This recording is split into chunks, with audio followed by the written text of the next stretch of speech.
இது வந்து இக்வானா. இதுலயே வந்து இன்னொரு ஸ்பீசிஸ் இருக்குது, அது நம்மள்ட்ட கிடையாது. இதே சைஸ் தான் இருக்கும், ஆனா கெமலியான்னு சொல்லுவாங்க. அந்த கலர் மாறுது. அதுவும் பச்சோண்டி கிடையாது, அதுவும் ஒரு சிலர் தான். ஒரு 70% ஸ்னேக் வந்து விஷம் கிடையாது தான். பேலன்ஸ் 30% ஸ்னேக் தான் விஷம் உள்ளது. சரியா? தமிழ்நாட்டை பொறுத்த வரைக்கும் இந்த தண்ணி பாம்பு, சார பாம்பு, அதுக்கப்புறம் அதெல்லாம் விஷம் இல்லை தானே?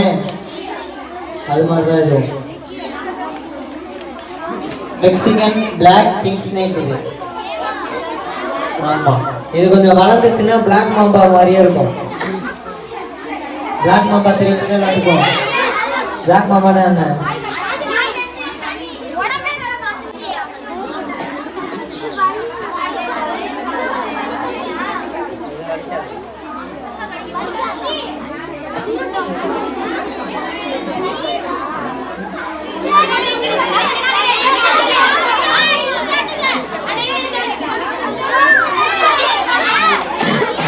பேர் வந்து பைடு பைத்தான். இது என்ன வெரைட்டின்னு சொன்னேன்?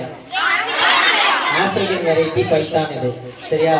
இதெல்லாம் அந்த பைத்தானு இந்த பைத்தானுக்கு என்ன டிஃப்ரெண்ட் அப்படின்னா ஃபாஸ்ட் தான், ரொம்ப ஃபாஸ்ட்டாக மூவ் ஆகும். அது வந்து ஒரு ஆள் மேல போட்டோம்னா அப்படியே அமைதியா இருக்குதுல்ல, இது அப்படி அமைதியா இருக்காது, இது ஊறிக்கிட்டே இருக்கும்.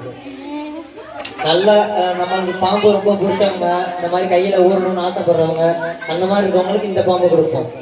இதுவும் 10 அடி நீளம் தான் வரும். கடிச்சிக்கிட்டு தான் இருந்தது. நாங்க டெய்லியும் தூக்கி தூக்கி மலக்கிறதுனால கடிக்காது. யாராவது மேல வந்துருங்களா?